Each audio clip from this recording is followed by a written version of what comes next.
Anna, 32, successful event planner in Chicago, flies home to surprise family for New Year's.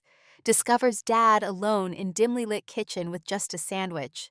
Mother and brother left a note. "We used your money for NYC trip. Watch him for the week."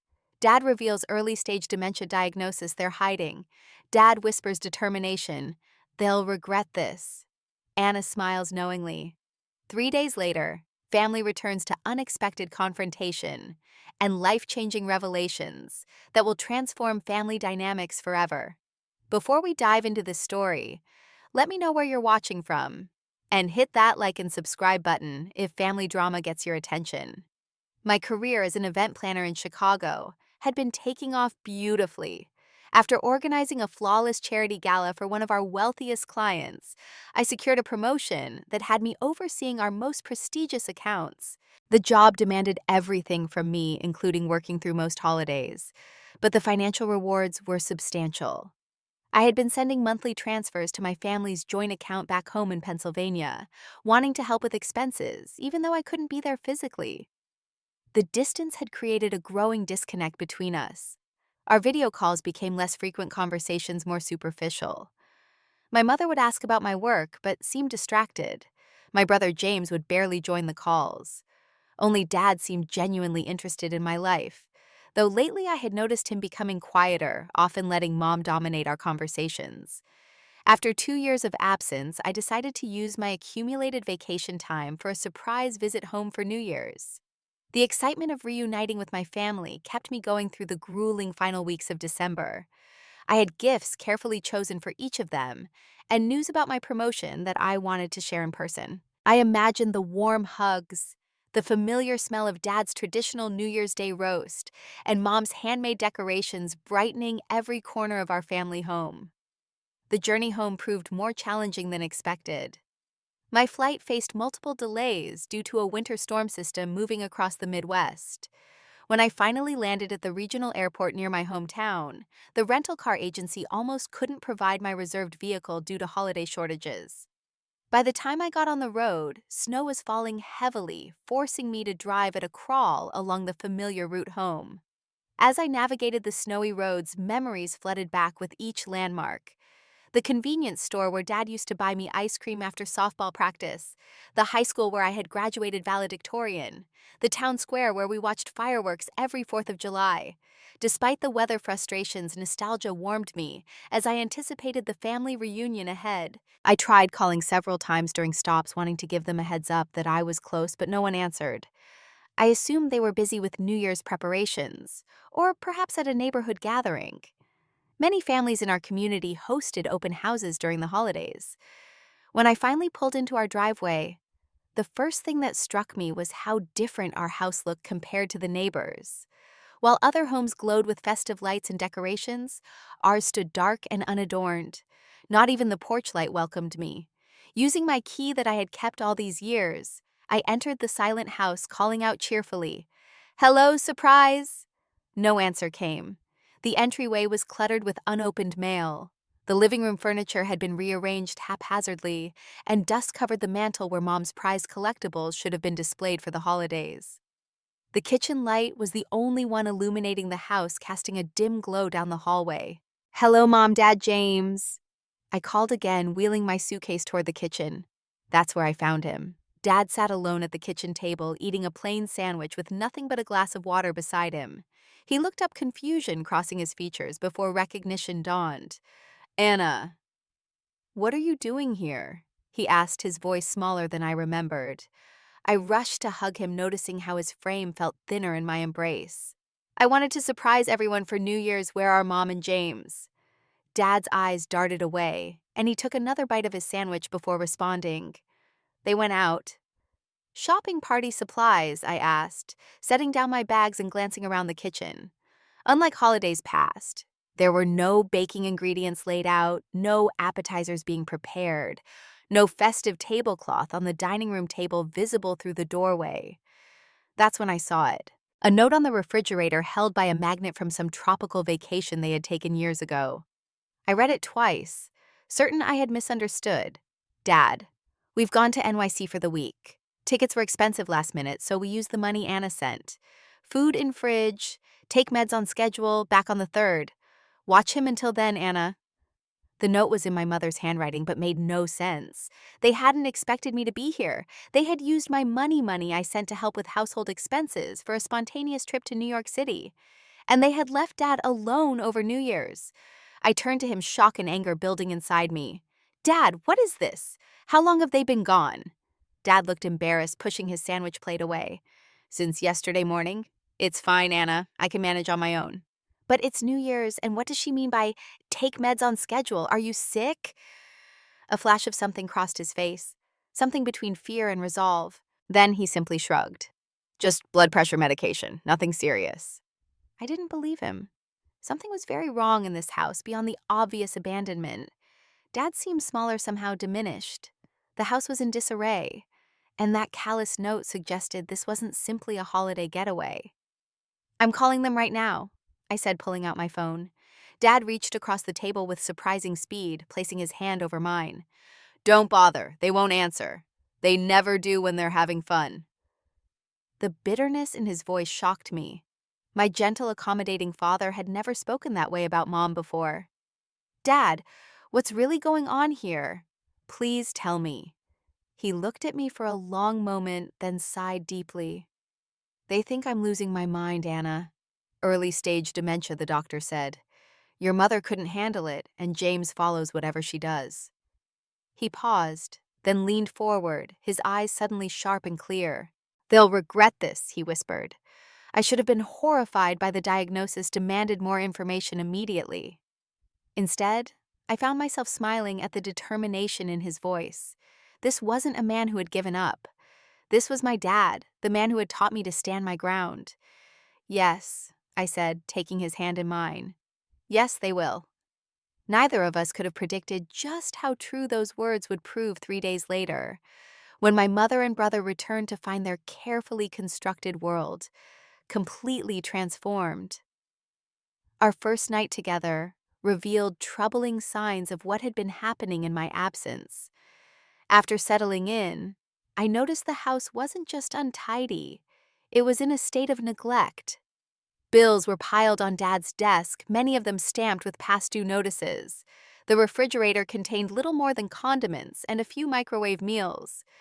The bathroom needed a thorough cleaning, and Dad's bedroom was uncharacteristically disorganized. Dad tried to maintain his normal routine, but I caught him struggling with simple tasks. He spent 10 minutes looking for the TV remote that was sitting on the coffee table in plain sight. When preparing for bed, he put his toothbrush in the drawer instead of the holder. Small things, but concerning. While Dad slept, I did some investigating. In his bedside drawer, I found several prescription bottles, some nearly full despite being months old.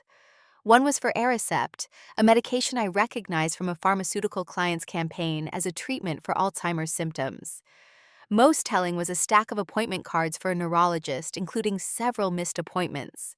Why hadn't anyone taken him? The most recent card showed a date just a week ago with "canceled" written across it in my mother's handwriting. In the home office, I discovered bank statements showing regular withdrawals from the account where I deposited my support money. The most recent, dated 2 days ago, was for $3,200, with the memo "NYC NYE packages." My stomach clenched. They had used my money. Money meant to support the household and Dad's care for a luxury vacation while abandoning him. I tried calling my brother James, but the call went straight to voicemail. I left a carefully worded message giving nothing away but asking him to call me back urgently. He didn't. That night I barely slept, my mind racing with questions and growing anger. What kind of family abandons a man with dementia? What kind of children use their sister's money to fund their escape? And most importantly, what was I going to do about it? Morning brought more revelations. Dad appeared in the kitchen, confused about what day it was, convinced it was still December, despite the calendar on the wall clearly showing January 1st. When I gently corrected him, panic flashed across his face. "Don't tell your mother I got confused again," he pleaded. She gets so frustrated with me. While Dad showered, I continued my investigation and found his journal tucked inside a book on his nightstand. The entries documented his struggle with memory lapses over the past 6 months. each one more heartbreaking than the last. October 15th. Forgot where I parked at grocery store. Wandered for 45 minutes before finding car. Linda says I'm getting absent-minded. November 8th. Called James by my brother's name twice today. Linda threw her hands up, said she can't keep correcting me. Feels so ashamed. December 3rd. Diagnosis confirmed. Early stage dementia. Doctor said with proper medication and support, progression can be slowed. Linda cried all the way home, wouldn't look at me. Said this isn't what she signed up for in retirement. December 20th. Linda and James discussing some trip. Got quiet when I entered room. Found Linda looking at care facilities online. Terrified they want to put me away. December 30th. Overheard Linda telling James to use Anna's money for tickets. Said I would be fine alone for a few days. They don't know I can hear them. They think I'm already gone. The journal entries confirm my worst fears. When Dad emerged from the bathroom, I gently confronted him with what I had found. At first, he tried to dismiss it, but when I showed him his own handwriting, the facade crumbled. They couldn't handle it. Anna, he said, tears filling his eyes. The diagnosis scared them. Your mother always said she never wanted to be a caretaker.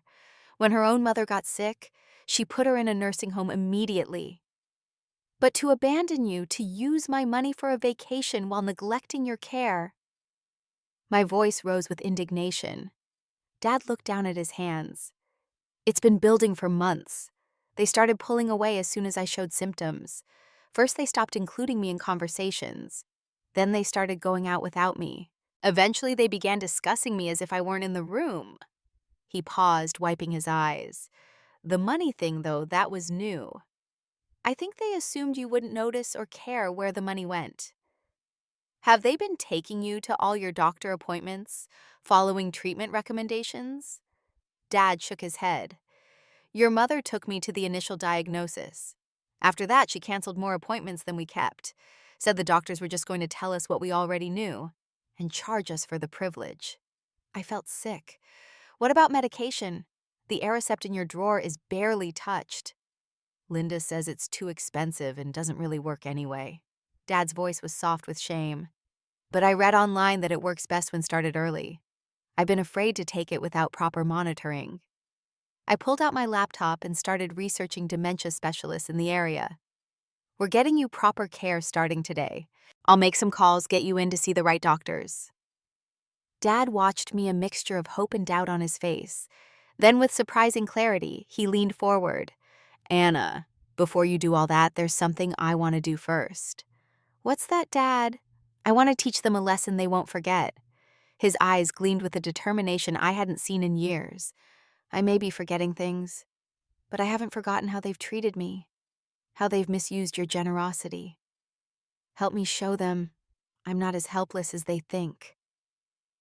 I studied my father's face, seeing not a confused patient, but a man whose dignity had been stripped away by the people who should have protected it most. What do you have in mind? Dad smiled, and in that moment he was every inch the strategic thinker who had built a successful small business from nothing. By the time they get back, they won't recognize this house or their place in it. I reached across the table and took his hand. I'm listening. Over the next hour, Dad outlined his plan. It wasn't about revenge, he explained, but about reestablishing boundaries and respect. About proving he still had autonomy and deserved to be part of decisions affecting his life. It was about changing the family dynamic before it destroyed us all. As we talked, I called Dad's neurologist and scheduled an urgent consultation for that afternoon. Then I contacted a dementia specialist recommended online for a telehealth appointment. Dad watched with growing confidence as I took charge, his posture straightening a little more with each call. We're going to fix this, I promised him. All of it. The specialist confirmed what I had suspected. Dad's condition was indeed manageable with the right approach. The medication he had been prescribed should have been started immediately, along with cognitive exercises, routine establishment, and proper nutrition. None of these recommendations had been followed by my mother and brother. Armed with proper information and a treatment plan, Dad and I began implementing both medical recommendations and our strategy for confronting the family. The pieces were falling into place, and for the first time since I had arrived home, I felt hope replacing anger. Dad's neighbor Frank stopped by that evening, visibly relieved to see me there. "I've been worried about your dad," Frank confided while Dad was in another room. "Your mom and brother have been leaving him alone more and more. Last week I found him wandering near the mailboxes, confused about which house was his. When I mentioned it to your mother, she brushed it off, said he was just being dramatic for attention." My hands clenched into fists. "Thanks for looking out for him, Frank. Things are going to change around here." Frank nodded, then lowered his voice further. "There's something else you should know. Your brother has been bringing moving boxes over. I saw him loading your dad's workshop tools into his car last month." The betrayal cut deeper. James had been systematically dismantling Dad's life while I remained ignorant in Chicago. Not anymore. With each new revelation, my determination grew stronger. Dad was right. They would regret this, not because we would punish them, but because we would force them to face the truth about themselves. With Dad's neurologist's guidance, we established a structured daily routine that brought immediate improvements to his condition. We created a large wall calendar with appointments and daily activities clearly marked. I set up a pill organizer with alarms on Dad's phone for medication times. We prepared healthy meals rich in omega-3s and antioxidants, following the doctor's nutritional recommendations. The physical improvements to the house began simultaneously. Together, we deep cleaned every room, organizing scattered belongings and throwing away true junk while carefully preserving important mementos. Dad struggled occasionally forgetting which box contained what, but I noticed these episodes decreased as our routine solidified. During our cleaning, Dad shared stories from my childhood that I had forgotten, his long-term memory still vivid and intact. He recalled teaching me to ride a bike my first school play the summer we built a treehouse together. These moments of connection strengthened our resolve to fight both his condition and the family situation. "Your mother wasn't always like this," Dad said as we sorted through old photo albums. "She used to be the most compassionate person I knew. Something changed when we got older, like she decided she'd already sacrificed enough for family." "That doesn't excuse abandoning you," I responded, my anger still raw. Dad nodded thoughtfully. "No, it doesn't. But understanding it might help us fix it." Between organizing the house and implementing Dad's care routine, I gathered evidence of neglect and financial misuse. I created a chronological file of medical records showing appointments missed and recommendations ignored. Financial records revealed a pattern of using my contributions for non-essential purchases rather than household needs or Dad's care. I also documented the current state of Dad's health and the improvements already visible with proper care. The neurologist confirmed that with the right approach, Dad could maintain his independence much longer than my mother had apparently assumed. "Your father is nowhere near requiring institutional care," the doctor assured us. "His condition is mild and responding well to treatment. With proper support at home, he could have years of good quality life ahead." This information strengthened our position. My mother had clearly been seeking an easy solution rather than committing to proper home care. The evidence suggested she and James had been preparing to place Dad in a facility, possibly without even consulting me. 4 days into our project, the house was transformed. Not just cleaned, but reorganized for Dad's safety and independence. Memory aids were strategically placed throughout, including labeled drawers and digital photo frames programmed with family names and relationships. We installed motion sensor nightlights to prevent falls during his occasional nighttime confusion. Dad thrived under the structured routine and meaningful activity. His medication began working properly, and the cognitive exercises recommended by the specialist showed promising results. Most importantly, his dignity returned as he participated in decisions about his care and environment. "I haven't felt this clear-headed in months," he remarked during dinner on our third evening. "Your mother always acted like any forgetful moment was the end, like I was already gone. It made me doubt myself even when I was thinking perfectly clearly." I recognized the insidious pattern. He described a form of gaslighting that had undermined his confidence and likely accelerated his symptoms through stress and self-doubt. The journals documented how her reactions to his condition had consistently made him feel worse rather than supported. With Dad's permission, I installed a simple security camera system in the common areas of the house. Not to spy, I explained, but to document your ability to function independently and to protect you if they try to claim you can't care for yourself. Dad agreed readily. I have nothing to hide. My condition isn't nearly as bad as they've made it out to be. The cameras would serve another purpose too, one we didn't explicitly discuss, but both understood. They would capture the family's reaction upon return evidence of their shock and hopefully shame when confronted with the changes we had made and the truth we had uncovered. I contacted an elder law attorney who provided guidance on financial protection and healthcare directives. We prepared documents transferring Dad's financial power of attorney to me instead of my mother, though we left them unsigned for now, wanting to give the family one chance to correct course before taking such a definitive step. The final piece fell into place when I rearranged my work schedule to stay longer than planned. My boss, understanding the family emergency, agreed to let me work remotely for the next month. This meant I could oversee the transition and ensure any changes we implemented would stick. As the day of their return approached, Dad and I prepared the guest room, moving James's belongings there and reclaiming the master bedroom fully for Dad. We arranged the evidence files on the dining room table, visible but not confrontational. The house was immaculate, organized, and functioning smoothly under our new systems. The night before their expected return, Dad and I sat on the back porch watching the winter sunset. "Are you nervous?" I asked him. He considered the question carefully. "Not nervous, sad perhaps. Sad that it came to this, but also relieved. Whatever happens tomorrow, we've already won Anna. You've helped me remember who I am. That's the greatest gift you could have given me." I squeezed his hand, tears threatening. "We're going to be okay, Dad. All of us, if they're willing to change." "And if they're not?" he asked quietly. "Then you and I will be okay," I answered with certainty. Some families are defined by blood, others by choice. Either way, you won't face this alone again. Dad nodded, and we sat in comfortable silence as darkness fell, ready for whatever the morning would bring. Their key turned at the lock just after 9 in the morning. Dad and I were having breakfast at the kitchen table, a healthy meal of oatmeal with berries and nuts that we had prepared together. We had been laughing over a story from my childhood when the front door burst open, followed by the sound of luggage being dragged across the entryway floor. "Dad, we're back!" My brother James called out, his voice carrying a forced cheerfulness I recognized from childhood, the tone he used when trying to avoid trouble. Footsteps approached the kitchen, and then my mother appeared in the doorway, stopping abruptly when she saw me.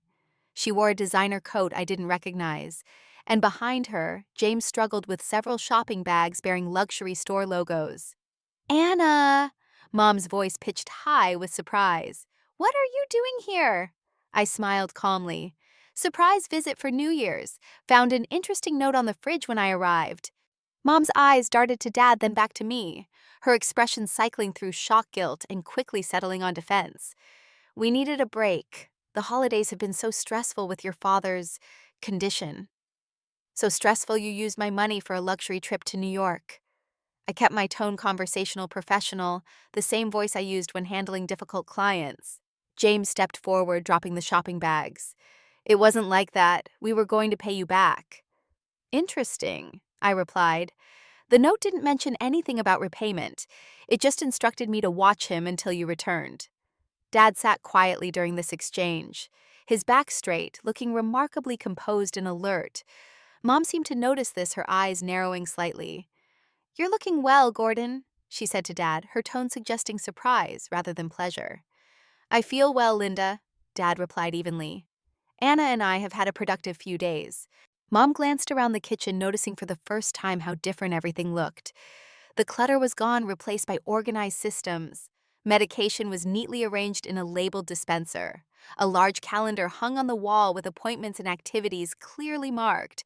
The counters gleamed, and healthy food filled the previously barren fruit bowl. "You've been cleaning," she observed flatly. "Among other things?" I agreed. "Why don't you both put down your bags and join us? We have a lot to discuss." James looked ready to run, but Mom squared her shoulders and took a seat across from Dad. James reluctantly followed suit, avoiding eye contact with everyone. "How was New York?" Dad asked pleasantly, spreading peanut butter on his whole grain toast with steady hands. Cold, Mom answered tersely. What's going on here, Anna? Why are you really here? I placed my napkin beside my plate. As I said, I came to surprise you all for New Year's. Instead, I found Dad alone with a sandwich and a note saying you'd taken my money for a trip. Naturally, I had questions. It wasn't as bad as it sounds, James interjected quickly. Dad's been difficult lately, forgetting things wandering off. Mom needed a break from the stress. Difficult, I echoed. You mean showing symptoms of the early stage dementia that was diagnosed 3 months ago, the condition for which he was prescribed medication that's sitting virtually untouched in his drawer. The diagnosis you never mentioned to me. Mom's face paled. He told you. He didn't need to. I found his medical records, the missed appointments, the journal where he documented his symptoms and your reactions. I slid the folder across the table. I also found financial records showing a pattern of using my contributions for expenses unrelated to household needs or Dad's care. Mom's hand trembled as she pushed the folder away without opening it. You don't understand what it's been like. He's not the same person anymore. He gets confused, angry sometimes. I couldn't handle it anymore. So your solution was abandonment? My voice remained steady despite the anger bubbling beneath the surface. Not seeking proper medical care, not following treatment recommendations, not informing his other child who was sending money specifically to help with family expenses. James finally looked up. We were going to tell you eventually, when things got worse. Things are actually getting better. Dad interjected, his voice stronger than I had heard since arriving. The neurologist says with proper medication, nutrition, and cognitive exercises, my symptoms can be managed effectively for quite some time. Mom looked genuinely surprised. You saw the neurologist. Anna took me to all the appointments you canceled, Dad explained. We've implemented the care plan you ignored. The medication you said was too expensive. It's working. The cognitive exercises you didn't have time for, they're helping. I watched my mother's face as the implications sank in.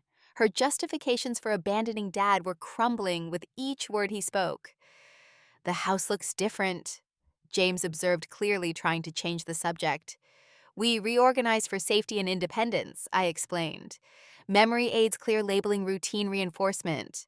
All recommendations from Dad's doctors that were never implemented. And my tools? James asked, a flush creeping up his neck. Frank mentioned you'd been moving them. Dad answered calmly. They're back in my workshop where they belong. I'm still perfectly capable of using them safely, as the instructional videos we recorded this week demonstrate. Videos. Mom's voice rose sharply. What videos? I gestured to the discreet camera in the corner of the kitchen ceiling. We've been documenting Dad's abilities and improvements. For the record. The color drained from Mom's face as she realized the implications. You're spying on us. No, we're protecting Dad, I corrected firmly. The cameras were installed with his full knowledge and consent in common areas only to document his capabilities and ensure his safety. James pushed back from the table. This is ridiculous. You can't just come in here after months away and start making changes and accusations. Actually, I can, I replied, especially when I discover my contributions being misused and Dad being neglected. But I didn't come here to fight. I came to fix a situation that got badly off track. Dad cleared his throat. Linda, James, I want you to listen carefully.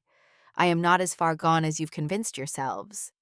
Yes, I have a condition that affects my memory sometimes. No, it doesn't make me incapable of participation in my own care or household decisions. Mom began to object, but Dad held up his hand. I'm not finished. The way you've treated me, excluding me from conversations, making decisions without me leaving me alone. When you know I sometimes get confused, has been cruel. Taking Anna's money for your trip was dishonest. You've both been behaving shamefully, and it stops today. The kitchen fell silent. I had never heard my father speak so directly to my mother before. For her part, Mom looked stunned, her usual defenses momentarily abandoned. Gordon, she began, then faltered. It's been so hard watching you change. I didn't know what to do. You could have asked for help, Dad replied gently. You could have followed the doctor's recommendations. You could have told Anna the truth instead of hiding my condition while accepting her money. Tears filled Mom's eyes. I was scared. I watched my mother deteriorate from Alzheimer's. I swore I would never go through that again. So you decided to abandon him instead. I couldn't keep the edge from my voice. I thought it would be easier, Mom admitted, looking down at her hands. A clean break before things got worse. James shifted uncomfortably. Mom said you wouldn't understand because you weren't here every day, that you had your perfect life in Chicago and wouldn't want to be bothered with Dad's problems. The accusation stung. So rather than ask me directly, you decided to use my money for a vacation while leaving Dad alone. How does that make sense? It doesn't, Mom whispered, tears now falling freely. We were wrong. I was wrong. The admission hung in the air between us. Dad reached across the table and took Mom's hand, surprising me with his compassion. Linda, I forgive you, he said softly. But forgiveness doesn't mean we continue as before. Things need to change. Mom nodded, wiping her eyes. What do you want us to do? I opened another folder containing the care plan we had developed. First, Dad stays in his home with proper support. Second, we all learn about his condition and how to help him thrive despite it. Third, we establish complete financial transparency about my contributions and all household expenses. James looked skeptical. And if we don't agree, I met his gaze steadily. Then I take the financial and medical evidence we've gathered to an elder law attorney. Dad signs new financial and medical power of attorney documents naming me instead of Mom. My financial support ends immediately, and you both live with the legal and personal consequences of elder neglect and financial exploitation. The color drained from James's face. You wouldn't. To protect Dad, I absolutely would. My voice was steel. But I'd rather not. I'd rather we work together to fix this family. Mom looked between Dad and me, seeing our united front. We'll do whatever you think is best, she conceded quietly. Dad smiled gently. Not what Anna thinks is best. What we decide together as a family with me as an equal participant, despite my condition. I nodded, feeling the first tentative hope that healing was possible. That's all we're asking for. A fresh start with honesty and respect for everyone. The tension in the room began to dissipate. Mom's shoulders sagged with what looked like relief beneath the shame. James still appeared wary, but no longer defiant, and Dad sat tall in his chair, dignity restored, very much present in the moment and in control of his life. This confrontation wasn't the end of our family's journey, merely the turning point. The real work of rebuilding trust and establishing new patterns would take time. But as I looked at each of their faces, I knew the truth had finally broken through, and with it came the possibility of genuine healing. That afternoon, we held our first official family meeting. I facilitated using skills honed through years of managing difficult client negotiations. We gathered around the dining room table with notepads and the care plan documents I had prepared. This meeting has 3 objectives, I began. First, to ensure everyone understands Dad's condition accurately. Second, to establish clear responsibilities for his care. Third, to create financial transparency and appropriate use of resources. Mom nodded, subdued but attentive. James still looked uncomfortable, but remained present. Dad sat at the head of the table, a symbolic position we had deliberately chosen to reinforce his role as the family patriarch, not a patient to be managed. I presented the neurologist's assessment and treatment recommendations, explaining the significant difference between proper management of early-stage dementia and the neglect that had been occurring. Mom winced at several points, but didn't interrupt. Dad's condition is manageable, I emphasized. With consistent medication, cognitive exercises, proper nutrition, and a stable routine, he can maintain independence and good quality of life for years. This is not the rapid decline you've been anticipating, Mom, at least not if we do things right. I didn't want to get my hopes up, Mom admitted quietly. When the doctor first mentioned dementia, all I could think about was my mother's final years, not recognizing anyone needing full-time care. Dad reached for her hand. I'm not there, Linda. I may never get there, especially with proper treatment. Next, we outlined the daily care routine we had established, assigning specific responsibilities to each family member. Mom would manage medication and doctor appointments. James would handle home maintenance and driving Dad to his weekly support group. I would oversee finances and coordinate care remotely once I returned to Chicago, with regular video check-ins and monthly visits. I can arrange more flexible work hours, I explained. My company has been understanding about the family emergency, and I can continue working remotely part of each month. James looked skeptical. You're willing to commute between Chicago and here every month for how long? For as long as needed, I replied firmly. And eventually we'll reassess. Maybe I'll relocate closer. The point is, we're all in this together now. The financial discussion proved most difficult. I presented a detailed breakdown of how my monthly contributions had been used over the past year, highlighting the discrepancy between household needs and discretionary spending. Going forward, my contributions will go into a separate account specifically for household expenses. And Dad's care, I stated. All expenditures will be documented and transparent to everyone. Mom's face flushed with shame. We should pay you back for the New York trip, she said softly. Yes, you should, I agreed without rancor. We can work out a repayment plan that doesn't strain your finances. James shifted uncomfortably. What about the tools and other things I've taken from the house? They need to be returned, Dad answered before I could. This is still my home, James. My workshop is still my space.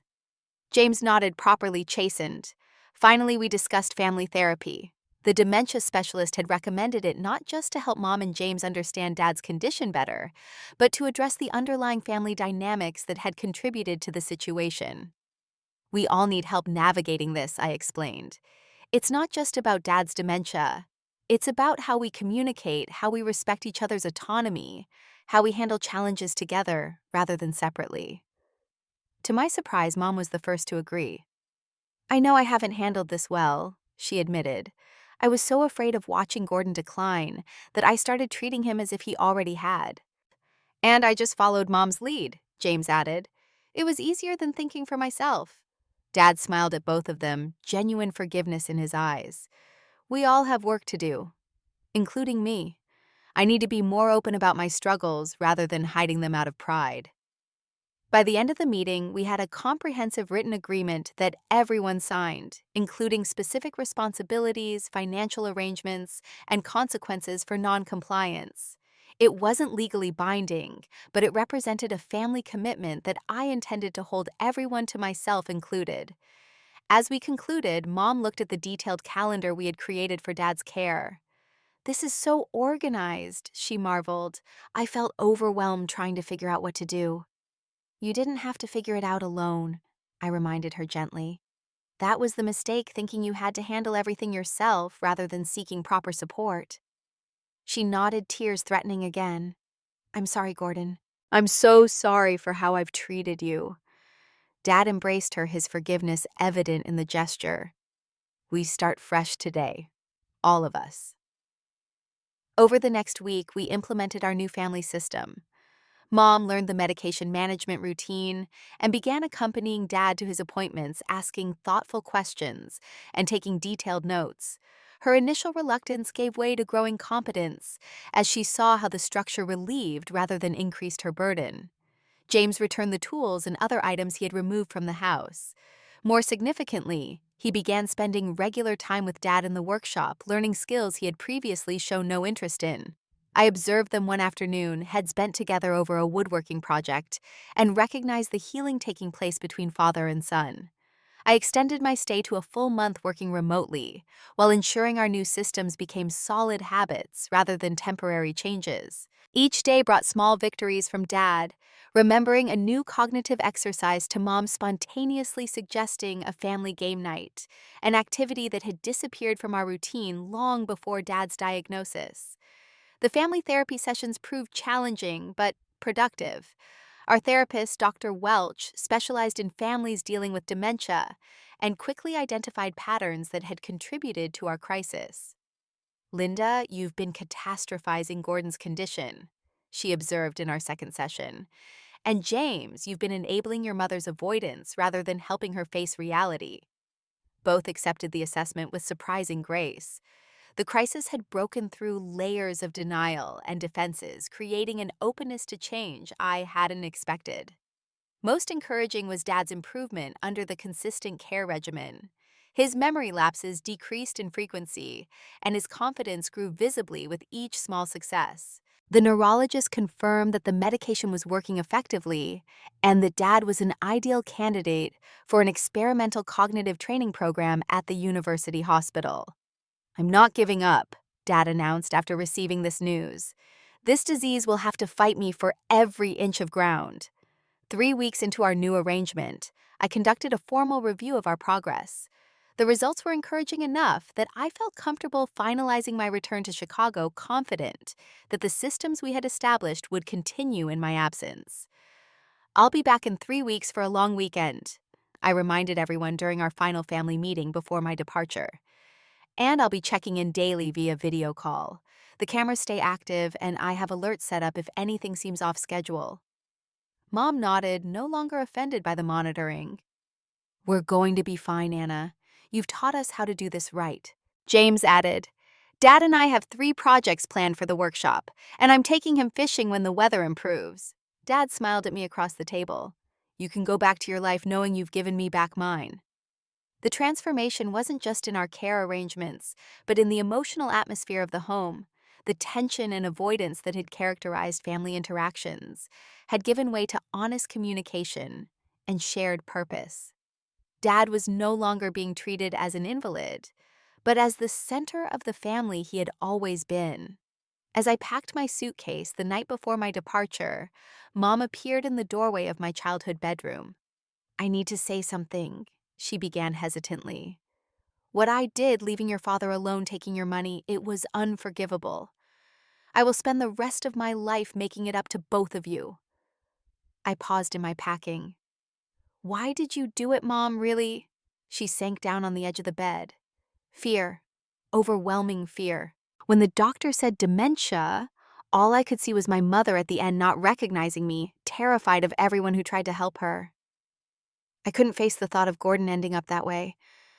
So I started pulling away emotionally, preparing for his absence, even while he was still very much present." Her honesty touched me. "And the money," she looked down ashamed. "That was spite, I think. I was angry that you had this perfect life in Chicago while I was facing my worst nightmare here. Using your money for something frivolous felt like balance somehow. It was childish and wrong." I sat beside her. "My life isn't perfect, Mom, and I would have come home sooner if I'd known what was happening." "I know that now."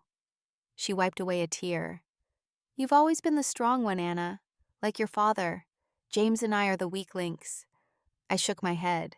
"Strength isn't about never faltering. It's about getting back up when you do. You're getting back up now, Mom.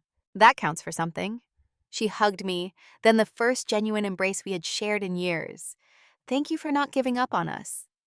As I boarded my flight back to Chicago the next day, I carried with me not just the satisfaction of a crisis managed, but the hope of a family healing. Dad stood taller, Mom moved with new purpose, and James showed glimmers of the responsible adult he could become. The journey ahead wouldn't be easy. Dad's condition would have good days and challenging ones. Mom's newfound commitment would be tested by inevitable setbacks. James's involvement might waver with competing priorities, and my long-distance oversight would require constant vigilance and regular presence. But we had confronted the truth together and found a path forward that honored Dad's dignity while acknowledging his needs. The note I had found that first night so callous in its abandonment had ultimately led to a reconciliation none of us could have predicted. As the plane lifted into the clouds, I smiled, remembering Dad's whispered words that first night. "They'll regret this." He had been right, though not in the way either of us had initially imagined. Their regret had become the catalyst for transformation, rather than the punishment for betrayal. And in that transformation lay the true victory greater than any revenge could have provided. The transition back to my Chicago life proved both easier and more difficult than anticipated. Professionally, My company continued to support my flexible arrangement, impressed by how I had maintained client relationships while managing a family crisis. My boss even suggested that my experience might qualify me for our new elder care event planning division, a growing market as the population aged. Your personal experience gives you insight our other planners don't have, she noted during our check-in meeting. Clients can tell when someone truly understands their challenges. The professional confidence I had developed through managing our family crisis carried over into my work relationships.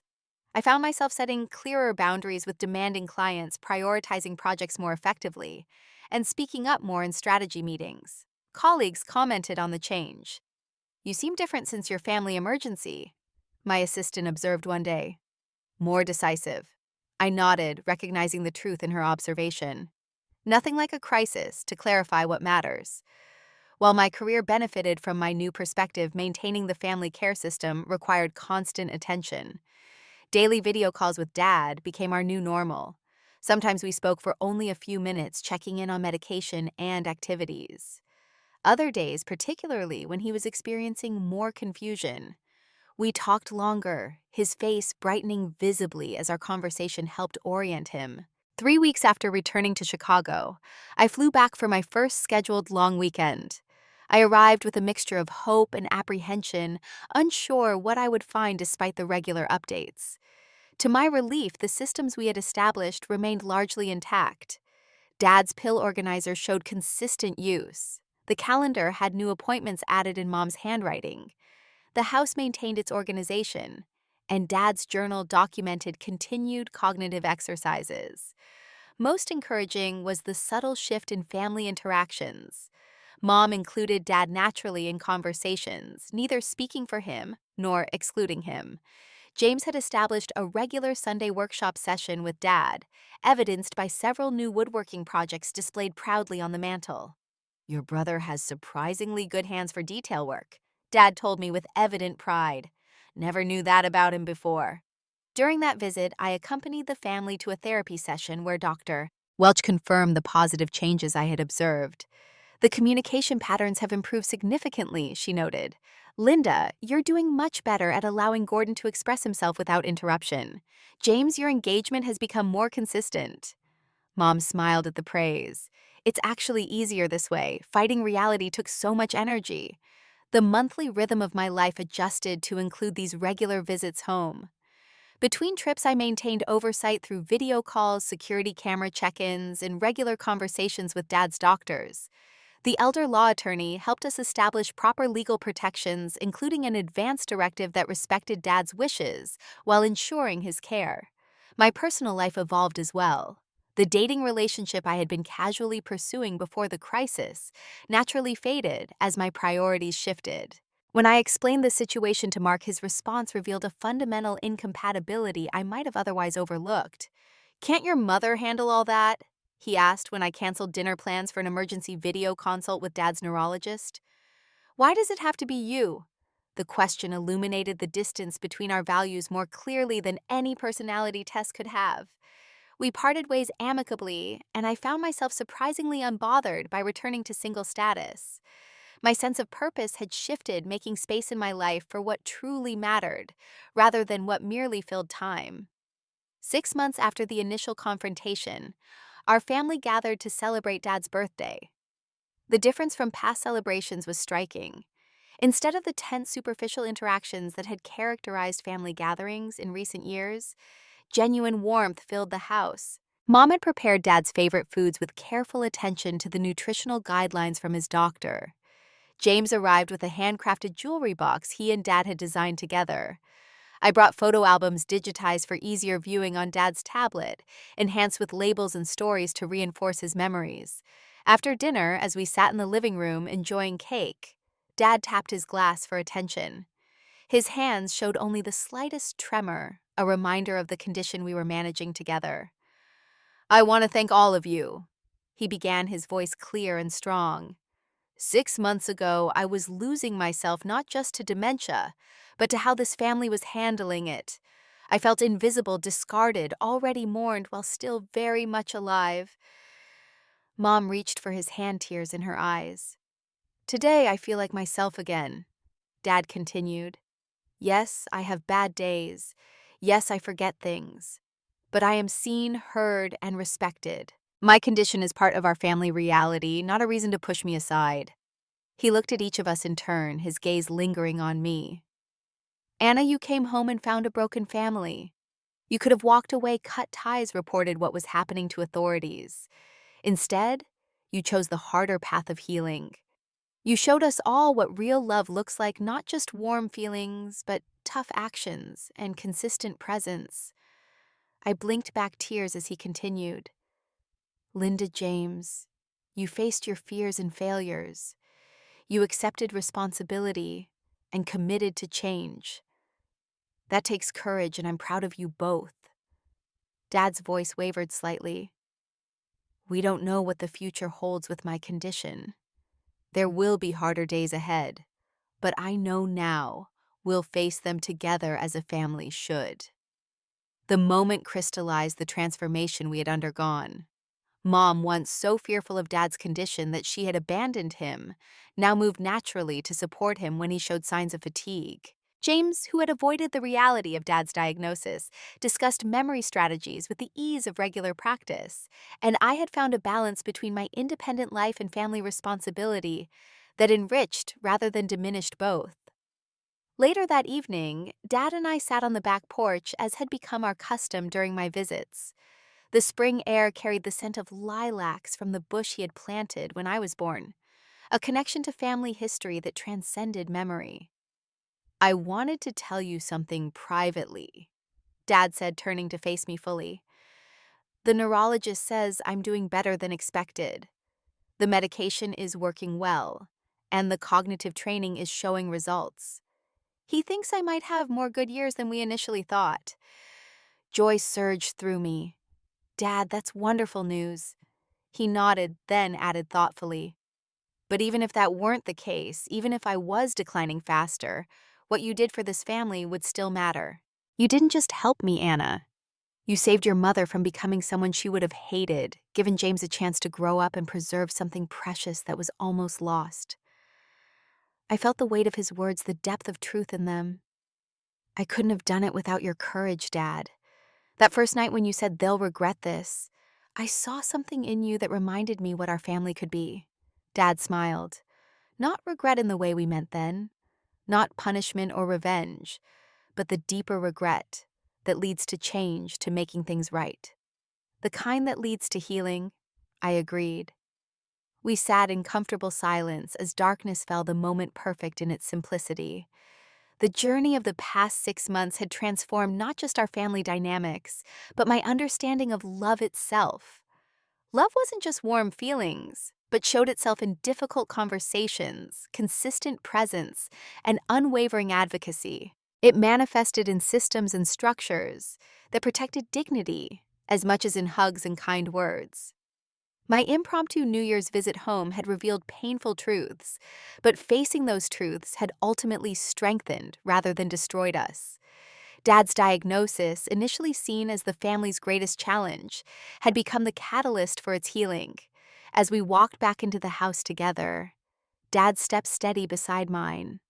I felt profound gratitude for the courage it had taken all of us to confront reality rather than run from it. The note I had found that first night, so cold in its abandonment, had ultimately led to a reunion deeper than any we had previously known. Some families are broken by crisis. Others, if they face the truth together, find their way to something stronger than before.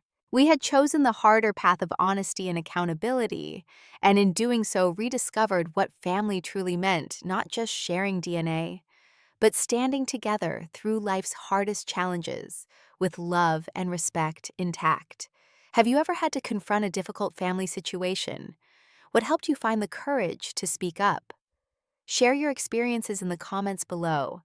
And if this story resonated with you, please like, subscribe, and share with someone who might need to hear it.